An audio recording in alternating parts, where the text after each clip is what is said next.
Andy, let me ask you the same question. If you could give one piece of advice to any startup founder, early stage leader, what would it be?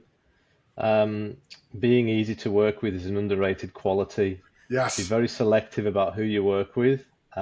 We have I have a pretty easy rule that I try and live life by. It's a no dickheads policy. I don't want to work with dickheads. I don't want them in my realm. I only work with good people, high caliber, who I can trust and respect, and who can operate at a level of intensity. And Dane is one of the very few that I've come across that I operate at pretty high intensity, and Dane matches me. In fact, he's already this morning been on the go since about 5 o'clock. I've got about 10 Teams messages ready to go through from him, and that's very hard to find someone that can match that level of intensity, but also operate at a level of capability that you're getting things done, you're getting it done quickly. But that's all about selecting the right people that you want to work with. So that's a really important one for me. Yeah, I couldn't agree more. It's crazy that likability would top your list right up until you realize that as a startup leader, you're going to be working with that person all the time. And Yeah, if you can't get along with them, it's miserable.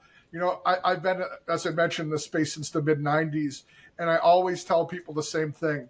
In the literal thousands of people I've either hired for my own companies or for other people's companies, there are infinitely more bad matches than there are bad candidates and bad companies. 100%. Yep. And I think a life lot is of too businesses short. fail. Yeah, I think a lot of businesses fail not because it's not a good idea, not because they haven't got the capability, lack of execution, and not because they can't execute, because they just don't communicate, and that Mhm. there's just a mismatch. And I've seen that so many times. You go, that's a really good idea. That should succeed.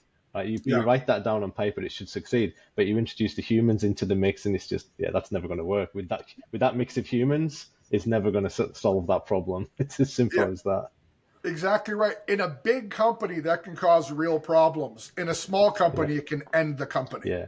It gets diluted in a larger business because there's so many, you can kind of get away with one or two, Yes. and it just gets diluted to an extent. And I've been there, right? I've worked in large businesses as well, in enterprise businesses, but in a smaller business, it's just so magnified and pronounced that one bad egg can really just, destroy an entire business.